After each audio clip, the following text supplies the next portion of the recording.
کسی قبرستان میں ایک شخص نے رات کے وقت نعش کے ساتھ زنا کیا۔ بادشاہ وقت ایک نیک آدمی تھا۔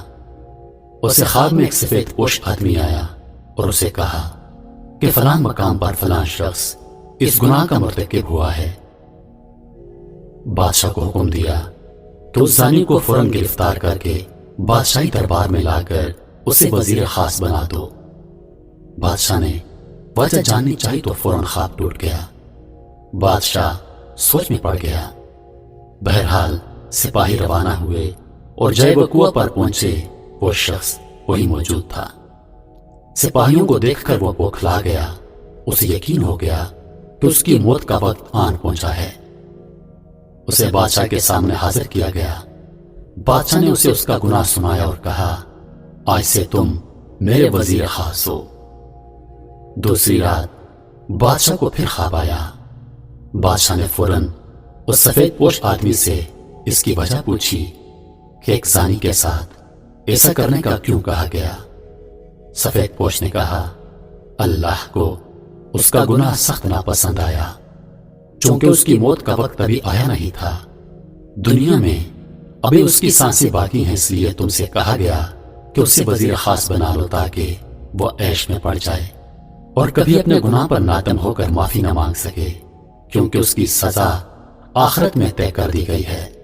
مرتے دم تک وہ عیش میں رہے گا، بلکہ خوش بھی ہوگا کہ جس گناہ پر اسے سزا دی جانی چاہیے تھی، اس گناہ پر اسے اعلیٰ عہدہ مل گیا۔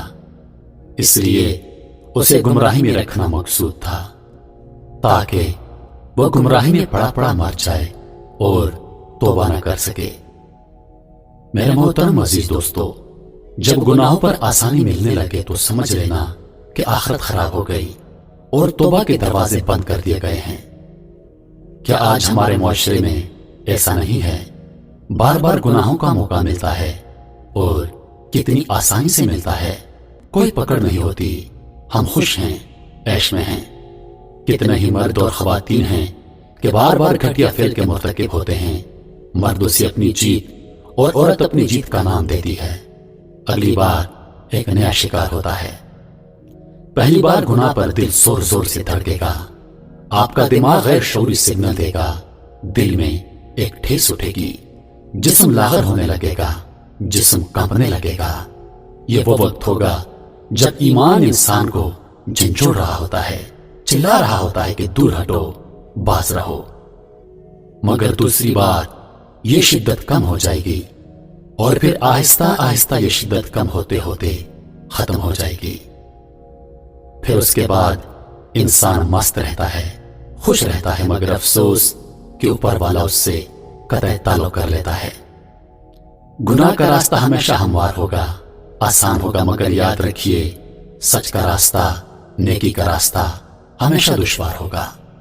اس میں بے شمار تکلیفیں ہوں گی، آزمائشیں، مصیبتیں ہوں گی، مگر گناہ کا راستہ ہمیشہ ہموار اور لذتوں بھرا ہوگا۔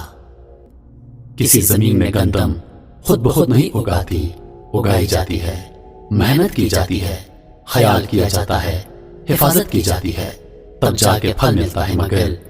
مگر کسی زمین میں جھاڑیاں، غیر ضروری گھاس پھوس، کانٹے دار پودے خود ہی اگتے ہیں، ان پہ کوئی محنت نہیں کرنی پڑتی، وہ خود اگتی ہیں اور کچھ ہی دنوں میں پوری زمین کو اپنی لپیٹ میں لے کر اسے ناکارہ بنا دیتی ہیں۔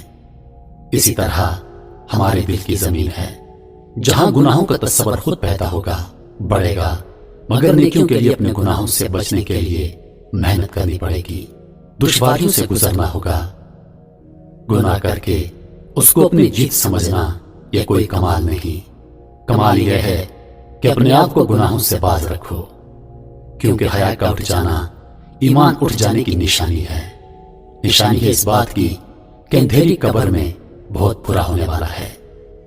میرے عزیزو، سوچئے، سمجھئے اور عمل کیجئے۔ میں امید کرتا ہوں کہ ویڈیو آپ دوستوں کو پسند آئی ہوگی۔ ہمارے ساتھ جڑے رہنے کے لیے ہمارے چینل کو سبسکرائب کریں اور ساتھ میں موجود گھنٹی کے بٹن کو ضرور دبائیں تاکہ ہماری ہر نئی آنے والی ویڈیو سب سے پہلے آپ تک پہنچے۔